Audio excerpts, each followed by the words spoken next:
These are the weapons that you might need. The first one, an axe.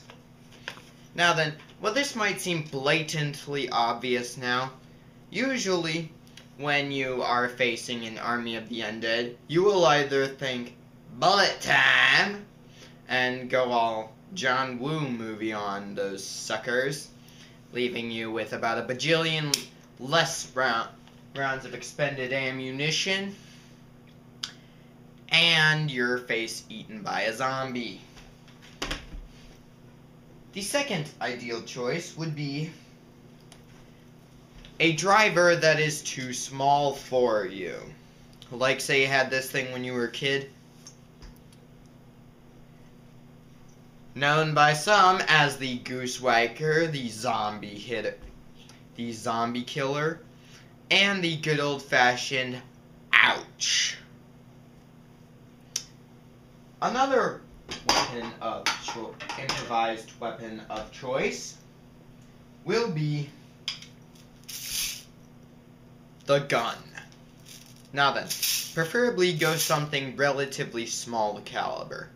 Do not load up with the biggest, baddest gun in the sporting goods shop. Trust me, it will not work, and you will be weighed down by ammunition and your face eaten by zombies. Once again. And the fourth weapon in this little thing, a good old-fashioned T-ball bat. T-ball, baseball, doesn't really matter, just so long as it's a bat. Now then, this is a fairly standard T-ball bat's about 2 feet long, so it's great for up close, because when you're up close to the zombie, because when a zombie is grabbing you, as you hold him off with your neck with one hand, it can be like that. But naturally, it won't work that way. So, keep this on your person at all times. And yes, even in the crapper. Another handy weapon of survival you might not have thought of is the backpack.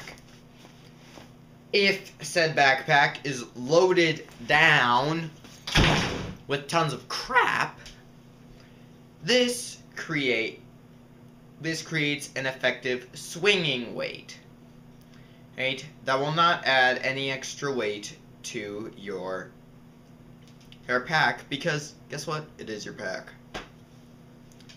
Another item you should always carry with you, a notebook. Now this is a fairly small little cardboard notebook and a pencil. That way your claims will not be dismissed as regular blah blah blah blah blah. And once this whole thing passes over, you can publish it under a false name, like you could Joe McBadass. McBadass. Yeah. Another thing that you'll need to carry with you, duct tape. Now, it does not necessarily have to be teal. This is just what I picked up. Another one, never go alone. Trust me on this, guys. Just trust me, okay? Because the last thing you want to be is sitting there on the crapper when a horde of zombies comes rushing in and you haven't loaded, and when your shotgun isn't ready.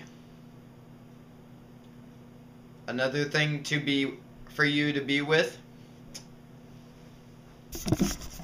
a dog. Why? Because dogs relieve stress. We've known this for bajillions of years, and let's face it, zombie apocalypse equals a bajillion tons of stress. The third part in the zombie survival plan is to build a fortress, preferably a single-story home that has those old-fashioned military stakes, barbed wire, or something else to keep the undead out. I myself prefer the Pit of Flaming Death, which is basically a pit doused with gasoline and phosphorus, a highly flammable material. All that every day you dump in some more paint or gas, preferably paint. Just dump some more in, light the zombies on fire, boom, you're good. Now granted, never ever go with the evacuation plan. Do not try to get out of where you are, because, let's face it, it will not work. The main reason why, when you're getting out, you're getting out, good news, so the heck is everybody else. Then naturally, this creates traffic jam. Traffic jam equals easy zombie hunting grounds, which means a whole new bunch of zombies with their faces eaten off. Another thing, blow off steam.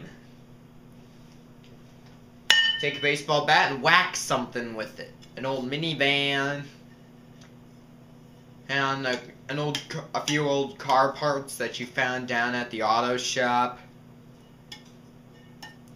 Regardless, hell, bang on a drum set for a few hours. But my advice, put the muters on, or do it with practice pads.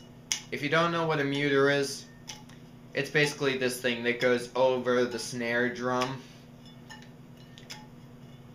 to deaden the sound, so that way, you know, when you're practicing Bohemian Rhapsody at triple F, your parents' eardrums aren't blown out.